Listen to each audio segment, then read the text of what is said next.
Ciudad de México, 3:17 de la madrugada. La pequeña Lucía Mendoza despierta gritando el mismo nombre otra vez. «Henry, el agua está subiendo». Sus padres corren a su habitación, donde la encuentran temblando, empapada en sudor frío. No es una pesadilla cualquiera. Es la tercera vez esta semana. Sus ojos están abiertos pero miran algo que no está ahí. Algo que ocurrió hace más de 100 años. Lucía tiene apenas 7 años. Nunca ha visto una película sobre naufragios. Sus padres controlan cuidadosamente los contenidos que consume. Sin embargo, ahora mismo, mientras la abrazan para calmarla, la niña describe con precisión aterradora cómo se siente ahogarse en aguas heladas. La escalera estaba bloqueada. Los de tercera clase no podíamos subir, murmura con un acento extraño, como si fuera otra persona hablando a través de ella. En el escritorio de su habitación, iluminados por la tenue luz de una lámpara con forma de luna, descansan los dibujos que Lucía hizo ayer en la tarde. Su maestra de primaria los envió a casa con una nota preocupada. No son dibujos típicos de una niña de 7 años. Son representaciones arquitectónicas precisas de pasillos, escaleras y camarotes. Detalles exactos del RMS Titanic que coinciden con los planos originales del barco. Ricardo Mendoza y Mariana Ortiz, los padres de Lucía, son profesores universitarios. Él enseña física teórica en la UNAM. Ella es historiadora especializada en México posrevolucionario. Ambos construyeron sus carreras sobre el pensamiento crítico y la evidencia empírica. Ninguno creía en fenómenos paranormales hasta hace exactamente 3 meses, cuando su hija comenzó a despertar gritando sobre un barco hundiéndose y personas ahogándose. Al principio pensaron que era una pesadilla infantil común. Lucía siempre había sido una niña imaginativa, con una capacidad excepcional para contar historias detalladas. Pero esta vez era diferente. Las pesadillas se repetían con precisión cronométrica, siempre a la misma hora, siempre con los mismos detalles específicos, siempre con nombres de personas que nunca habían mencionado en casa. El doctor Méndez, especialista en psicología infantil de la UNAM, observa a Lucía a través del cristal mientras ella juega tranquilamente con bloques en su consultorio. Está construyendo algo específico, no al azar. No es un caso de exposición a información, murmura el doctor a los padres. Acabo de mostrarle fotografías de 5 pasajeras del Titanic. Identificó inmediatamente a Margaret Watson, una pasajera de tercera clase cuyo nombre no aparece en documentales populares, solo en archivos históricos de acceso restringido. La primera vez que Lucía mencionó el Titanic fue durante la cena, 3 meses atrás. Sin previo aviso, mientras comía espagueti, la niña dejó caer su tenedor y miró fijamente a sus padres. Yo estuve ahí, ¿saben? En el barco grande que se hundió. Era de noche y hacía mucho frío. Su voz sonaba diferente, más madura. Ricardo y Mariana intercambiaron miradas de confusión. Nunca habían hablado del Titanic en casa. Esa noche comenzaron las pesadillas. Y con ellas, un torrente de información que una niña de 7 años simplemente no podría saber. El color de la alfombra en los pasillos de tercera clase era rojo oscuro con patrones dorados. Olía a pintura fresca y a tabaco. Detalles que posteriormente serían confirmados por expertos en el Titanic como precisos. Detalles nunca mostrados en las películas populares que, de cualquier forma, Lucía nunca había visto. En la cuarta sesión con el doctor Méndez, decidieron probar un enfoque diferente. Con autorización de los padres y bajo estricta supervisión ética, el psicólogo utilizó técnicas de hipnosis adaptadas para niños. Lo que ocurrió después quedó grabado, y ahora forma parte de los archivos del Departamento de Psicología Paranormal, una división poco conocida pero oficialmente reconocida de la universidad. Bajo hipnosis ligera, la voz de Lucía cambió completamente. Un acento irlandés marcado emergió de la garganta de la pequeña mexicana. Mi nombre es Margaret Watson, tengo 23 años y soy de Cork, Irlanda. La grabación muestra a la niña describiendo con extraordinaria precisión la vida en Irlanda a principios del siglo XX, las condiciones económicas que la llevaron a embarcar en el Titanic buscando una vida mejor en América y los últimos momentos aterradores mientras el barco se hundía en el Atlántico Norte. La última vez que vi a Henry fue en el pasillo E. Él me prometió encontrar un bote salvavidas, pero ambos sabíamos que no había suficientes. Me dio su reloj de bolsillo. Dijo que lo guardara para recordarle cuando llegara a América. Ese reloj está ahora en el fondo del océano, junto con tantos sueños. La voz de Lucía tiembla mientras relata esto bajo hipnosis. Lágrimas reales corren por sus mejillas mientras describe eventos ocurridos 110 años antes de su nacimiento. En este momento quiero detenerme un instante, porque sé que muchos de ustedes están sintiendo algo profundo ahora mismo. Tal vez un escalofrío recorrió tu espalda al escuchar cómo Lucía describió con precisión eventos que ocurrieron décadas antes de que ella naciera. Quizás recordaste esa sensación inexplicable que tú mismo experimentaste alguna vez, un déjà vu intenso, un sueño recurrente sobre un lugar que nunca visitaste, o ese presentimiento que no pudiste explicar pero resultó ser cierto. Estos momentos son preciosos y merecen ser compartidos. Por eso te invito a que nos cuentes tu experiencia en los comentarios. Puedes simplemente escribir, yo también sentí algo similar cuando... y compartir tu historia. No estás solo. Cada vez que alguien comparte su experiencia, ayuda a otra persona a sentirse comprendida, a saber que no está perdiendo la razón por lo que sintió o vivió. He leído miles de comentarios a lo largo de estos años, y puedo asegurarte que tu historia, por pequeña que te parezca, puede ser exactamente lo que alguien necesita leer hoy. Ese momento que guardas en secreto podría ser la pieza que otro buscador necesita para completar su propio rompecabezas existencial. Ahora, continuemos con la extraordinaria historia de Lucía y lo que los científicos descubrieron cuando profundizaron en su caso. El doctor Javier Méndez no es un creyente en lo paranormal. De hecho, ha pasado gran parte de su carrera desmitificando supuestos fenómenos sobrenaturales, ofreciendo explicaciones psicológicas racionales. Sin embargo, el caso de Lucía lo dejó perplejo. He estudiado más de 300 casos de niños con fantasías elaboradas y mitomanía infantil.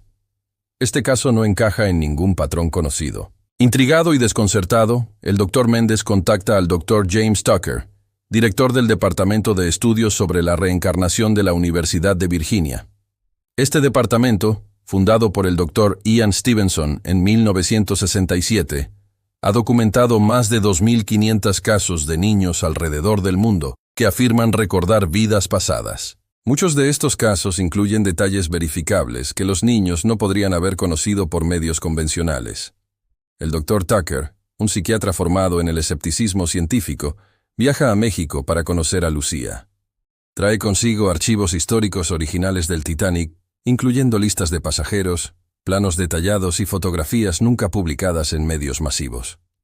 Utilizamos estos documentos como control.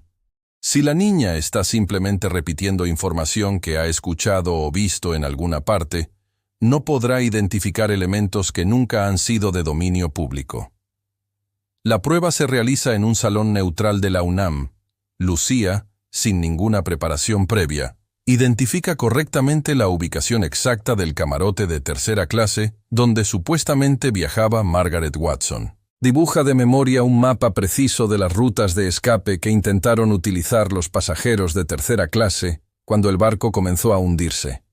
Y más impactante aún, reconoce en una fotografía antigua a un hombre llamado Henry Sullivan, un pasajero irlandés de 27 años cuya existencia solo está documentada en los archivos del Museo Marítimo de Southampton. Henry me prometió que nos casaríamos al llegar a Nueva York, dice Lucía en una sesión grabada. Trabajaría en la construcción y yo como costurera. Teníamos planes de ahorrar para comprar una pequeña casa en Brooklyn. El doctor Tucker verifica posteriormente que efectivamente existió un Henry Sullivan en la lista de pasajeros de tercera clase, y que su profesión registrada era albañil. Lo más extraordinario ocurre cuando muestran a Lucía una serie de objetos recuperados del naufragio. Entre varios artículos aleatorios, la niña toma inmediatamente un pequeño reloj de bolsillo oxidado. Sus manos tiemblan mientras lo sostiene. Este era de Henry. Me lo dio justo antes de separarnos. Tiene sus iniciales grabadas en la parte trasera. Efectivamente, las iniciales HS son apenas visibles en la corroída superficie posterior del reloj. Este momento genera un silencio sepulcral en la sala de pruebas. Los padres de Lucía, Científicos escépticos por formación y convicción observan a su hija con una mezcla de asombro y desconcierto. ¿Cómo puede su pequeña conocer estos detalles específicos? ¿Cómo puede sentir una conexión tan visceral con objetos de hace más de un siglo? La doctora Carmen Rodríguez, neuróloga del Instituto Nacional de Neurología y Neurocirugía, realiza estudios de imagenología cerebral en Lucía. Los resultados muestran patrones de activación inusuales. Cuando la niña habla de sus supuestas memorias del Titanic, observamos activación en áreas cerebrales normalmente asociadas con la memoria autobiográfica genuina, no con la fabricación o imaginación. La científica, conocida por su escepticismo, admite estar desconcertada. No estoy diciendo que esto pruebe la reencarnación, pero definitivamente no encaja con nuestros modelos actuales de funcionamiento cerebral infantil. A medida que el caso gana notoriedad en círculos académicos, aparecen inevitablemente los escépticos. El doctor Miguel Ángel Torres, reconocido debunker y presidente de la Sociedad Mexicana para la Investigación Escéptica, ofrece explicaciones alternativas. La criptomnesia es un fenómeno bien documentado, donde las personas inconscientemente absorben información de su entorno y luego la recuperan sin recordar el origen. Sugiere que Lucía podría haber estado expuesta a información sobre el Titanic a través de conversaciones escuchadas casualmente, libros o imágenes vistas brevemente. Sin embargo, esta explicación no convence a Ricardo, el padre de Lucía. Como físico teórico, él mismo intentó desacreditar las afirmaciones de su hija. Monitoreamos meticulosamente cada libro, programa de televisión y conversación a la que Lucía ha estado expuesta durante meses. Incluso revisamos las bibliotecas de su escuela y entrevistamos a todos sus maestros y compañeros. No hay forma de que pudiera haber obtenido esta información específica por medios convencionales. Una prueba particularmente convincente ocurre cuando muestran a Lucía fotografías de pasajeros del Titanic, mezcladas con fotografías de la misma época, pero de personas que no estuvieron en el barco. Sin dudarlo, la niña identifica correctamente a varios pasajeros, incluyendo a una mujer que afirma era su compañera de camarote, Martha Collins. Los registros históricos posteriormente confirman la existencia de esta pasajera y su ubicación en tercera clase, cerca del camarote asignado a Margaret Watson.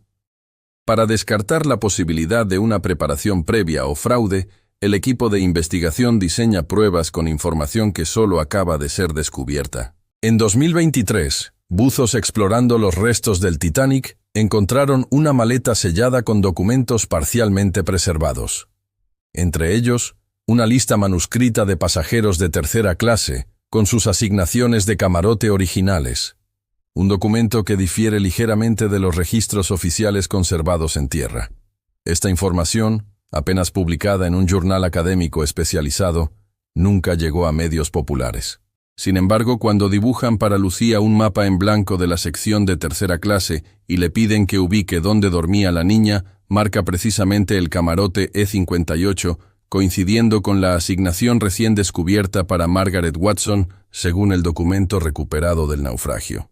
Lo que hace este caso particularmente notable, explica el Dr. Tucker, es la combinación de factores. No es solo que Lucía conozca hechos históricos obscuros, sino que muestra respuestas emocionales genuinas y coherentes con el trauma descrito. Su miedo al agua fría, que comenzó antes de las primeras pesadillas sobre el Titanic. Sus dibujos extraordinariamente detallados. Y quizás lo más intrigante, la marca de nacimiento en su pierna derecha. Esta marca de nacimiento, un área irregular de piel más clara en el muslo derecho de Lucía, coincide con el lugar donde, según sus relatos bajo hipnosis, Margaret Watson sufrió una herida profunda mientras intentaba escapar del barco hundido. Me golpeé con una tubería de metal cuando el pasillo se inundó. Sangré mucho, pero el agua estaba tan fría que casi no sentí dolor. Para el Dr. Stevenson, fundador del departamento donde trabaja Tucker, las marcas de nacimiento que coinciden con heridas de la supuesta vida anterior constituyen una de las evidencias físicas más sugestivas en casos de posible reencarnación. Ha documentado cientos de casos similares en su libro Reincarnation and Biology, A Contribution to the Etiology of Birthmarks and Birth Defects, La doctora Sofía Vázquez, genetista de la UNAM, ofrece otra perspectiva.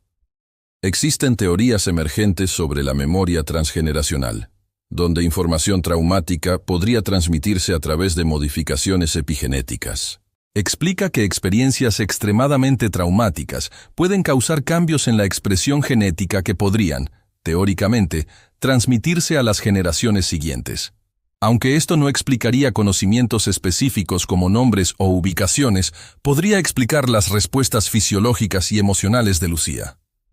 A medida que el caso avanza, Ricardo y Mariana toman una decisión controversial. Con todas las precauciones éticas y bajo supervisión profesional, llevan a Lucía a Southampton, Inglaterra, para visitar el Museo Marítimo del Titanic. Lo que ocurre allí sobrepasa todas las expectativas. Al entrar en la recreación de un pasillo de tercera clase, Lucía se detiene abruptamente. Su rostro palidece. «Aquí fue donde nos separamos», susurra, señalando un punto específico. Henry fue a la derecha buscando una salida hacia los botes salvavidas. Yo fui a la izquierda, intentando regresar al camarote por el medallón de mi madre. El guardia del museo, un historiador especializado en el Titanic, confirma que ese pasillo específico era efectivamente un punto de bifurcación donde los pasajeros debían decidir qué ruta de escape tomar. Durante la visita, Lucía identifica espontáneamente objetos e inconsistencias en las recreaciones. Esa puerta estaba del otro lado, dice con naturalidad en una sección. El director del museo, intrigado, consulta los planos originales y confirma que efectivamente hay un error en la recreación. Un detalle que ni siquiera muchos expertos habían notado. El momento más impactante ocurre cuando, sin previo aviso, Lucía se detiene frente a una vitrina que contiene objetos personales recuperados de los pasajeros. Entre decenas de artículos, señala un pequeño medallón de plata con la imagen de Santa Ana. Ese era mío. Me lo dio mi madre antes de partir de Irlanda. Lo llevaba conmigo la noche del hundimiento. Los registros del museo confirman que ese medallón fue recuperado del cuerpo de una pasajera no identificada de tercera clase. El caso de Lucía Mendoza atrae la atención de académicos de diversas disciplinas. La doctora Elizabeth Kubler-Ross, pionera en estudios sobre la muerte y el proceso de morir, viaja desde Suiza para entrevistar a la niña. En mis 40 años estudiando experiencias cercanas a la muerte y fenómenos relacionados, nunca había encontrado un caso con tantas evidencias verificables, admite la experta. Para Ricardo y Mariana, más allá del debate científico, está la realidad de criar a una niña con estas experiencias. Lo más difícil ha sido equilibrar nuestra curiosidad científica con nuestro deber como padres, explica Mariana. Queremos entender qué le sucede a nuestra hija, pero también protegerla de convertirse en un objeto de estudio o sensacionalismo. Lucía, por su parte, parece cada vez más integrada. A medida que expresaba y procesaba sus recuerdos del Titanic, las pesadillas comenzaron a disminuir. «Ya no tengo tanto miedo», dice la niña durante una sesión reciente. «Creo que Margaret solo quería que alguien supiera lo que pasó, que alguien recordara a Henry y a las otras personas que murieron esa noche. Esta historia forma parte de nuestra búsqueda continua por entender los misterios que conectan la vida y la muerte. Si sientes esa misma curiosidad por explorar lo inexplicable, te invito a unirte a nuestra comunidad de buscadores. Suscríbete para acompañarnos en este viaje más allá de los límites de nuestra comprensión actual. Cada semana documentamos casos extraordinarios como este, investigados con el máximo rigor. El Dr. Brian Weiss, psiquiatra de renombre mundial y autor de Muchas vidas, muchos maestros, examina las grabaciones de las sesiones de hipnosis de Lucía. Lo que me impresiona no es solo la precisión histórica, sino la consistencia emocional. Las respuestas afectivas de la niña son completamente coherentes con las de una persona que ha experimentado un trauma profundo. No veo evidencia de fabricación o actuación. Para poner a prueba la teoría de la criptomnesia u obtención inconsciente de información, el equipo investigador diseña un experimento controlado. Presentan a Lucía información deliberadamente incorrecta sobre el Titanic, mezclada con hechos reales. En todos los casos, la niña identifica y corrige la información errónea, incluso cuando se trata de detalles tan obscuros como la ubicación exacta de las calderas o el color específico de las cortinas en los camarotes de tercera clase. Lo más sorprendente, comenta el Dr. Tucker, es que cuando Lucía corrige estos errores, lo hace con la naturalidad de quien está recordando algo vivido, no con la actitud de quien está demostrando conocimiento adquirido. No dice, según leí, o me contaron que, sino no, eso no era así, era de esta manera, con la misma certeza con que uno corregiría un error sobre su propia casa. Un giro inesperado ocurre cuando, siguiendo pistas mencionadas por Lucía bajo hipnosis, investigadores de la Universidad de Cork, en Irlanda, localizan registros parroquiales de Margaret Watson. Efectivamente, existió una joven con ese nombre que partió hacia América en 1912. Dejando atrás a sus padres y 3 hermanos.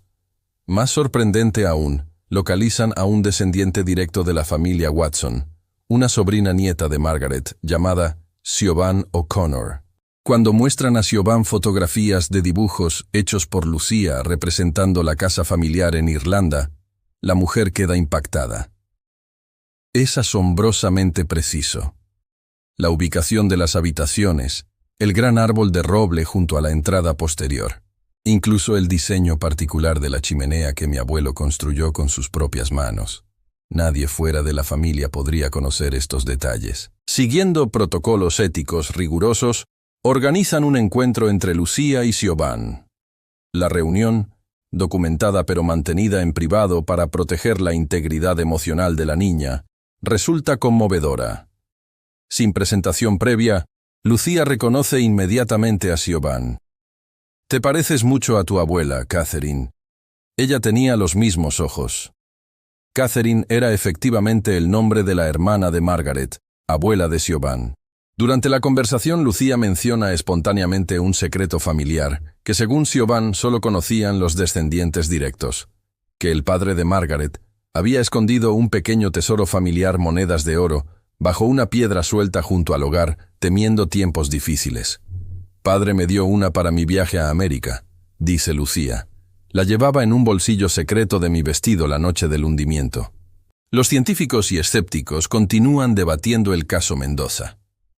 Se publican artículos en journals prestigiosos como Journal of Scientific Exploration y Journal of Consciousness Studies. Algunos proponen explicaciones neurológicas, sugiriendo patrones inusuales de conectividad cerebral en Lucía. Otros sugieren algún tipo de percepción extrasensorial o acceso akáshico a información histórica. Los más escépticos insisten en la posibilidad de fraude elaborado o preparación inconsciente. Sin embargo, todos coinciden en que el caso presenta desafíos significativos para nuestro entendimiento actual sobre la naturaleza de la consciencia y la memoria. Como señala el neurocientífico Dr. Antonio Damasio, casos como este nos obligan a mantener la humildad científica. Después de siglos de investigación, seguimos sin comprender completamente cómo surge la consciencia del funcionamiento cerebral o si existen dimensiones de la experiencia consciente que nuestros modelos actuales no logran capturar. Para Lucía y su familia, el impacto ha sido profundo pero, sorprendentemente, positivo. La frecuencia e intensidad de las pesadillas han disminuido gradualmente. La niña ha comenzado a integrar esta extraña experiencia como parte de su identidad, pero sin que domine su vida cotidiana. Continúa siendo una estudiante destacada, con especial interés en historia y literatura. Lo más hermoso, comenta su madre, ha sido ver cómo Lucía ha desarrollado una compasión extraordinaria. Su comprensión del sufrimiento humano, del miedo y la pérdida, es inusualmente madura para su edad. Es como si realmente hubiera vivido más de lo que sus años sugieren. El caso ha tenido también un impacto inesperado en sus padres. Ricardo, el físico teórico, ha comenzado a colaborar con neurocientíficos en modelos cuánticos de la conciencia que podrían, teóricamente, permitir la persistencia de información consciente más allá de la muerte física. Mariana ha iniciado una investigación histórica detallada sobre las pasajeras del Titanic, descubriendo que las experiencias y contribuciones de las mujeres de tercera clase han sido sistemáticamente subrepresentadas en la historiografía oficial. No sé si mi hija realmente vivió una vida anterior como Margaret Watson, reflexiona Ricardo durante una entrevista. Lo que sí sé es que esta experiencia nos ha obligado a cuestionar nuestras suposiciones más fundamentales sobre la realidad y la conciencia. Como científico, mi deber es seguir la evidencia donde quiera que lleve, incluso si desafía mis creencias previas. El caso Mendoza continúa bajo estudio. Cada mes, Lucía asiste a sesiones documentadas donde científicos de diversas disciplinas monitorizan y registran sus recuerdos, buscando nuevas formas de verificarlos o falsificarlos. La niña participa voluntariamente, con el entendimiento apropiado para su edad, de que está contribuyendo a la investigación científica. En una de las sesiones más recientes, Lucía hizo un comentario que resonó profundamente entre los investigadores presentes. Mientras observaba fotografías del océano Atlántico donde se hundió el Titanic, dijo con voz serena: «Lo extraño no es recordar haber muerto, lo extraño es recordar haber vivido otra vez». El caso de Lucía Mendoza permanece en los archivos del Departamento de Estudios de Reencarnación como uno de los más convincentes jamás documentados. Los detalles precisos sobre el Titanic que una niña de 7 años nunca podría haber conocido siguen sin explicación convencional. Los escépticos sugieren la posibilidad de criptomnesia, memorias olvidadas absorbidas inconscientemente del entorno. Los científicos hablan de memoria genética, información transmitida a través del ADN. Pero ninguna de estas teorías explica satisfactoriamente cómo Lucía pudo identificar a Margaret Watson entre fotografías de pasajeras o dibujar planos exactos de áreas del barco nunca mostradas en medios populares. Actualmente, Lucía tiene 10 años. Sus pesadillas sobre aguas heladas han cesado completamente desde que visitó el memorial del Titanic en Belfast. Según sus padres, al tocar la barandilla reconstruida del barco, la niña suspiró profundamente y dijo: «Ahora puedo dejarlo ir». Nunca más volvió a hablar espontáneamente del tema, aunque sigue colaborando con los investigadores cuando se lo solicitan. Este caso se une a los más de 3.000 documentados científicamente alrededor del mundo, formando un corpus de evidencia que, si bien no prueba definitivamente la reencarnación, plantea serias preguntas sobre la naturaleza de la conciencia humana y su continuidad más allá de la muerte física.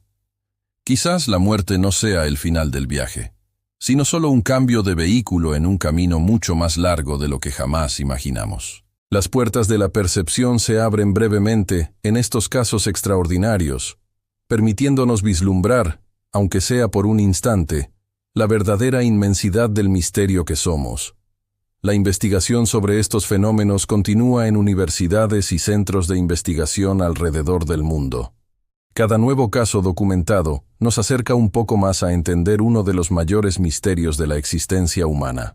En nuestro próximo episodio, exploraremos el asombroso caso del médico que, tras una experiencia cercana a la muerte durante una cirugía cardíaca, despertó hablando un idioma antiguo que nunca estudió y con conocimientos detallados sobre una civilización perdida. Suscríbete para no perderte ninguna de estas extraordinarias historias que nos invitan a reconsiderar los límites de nuestra existencia.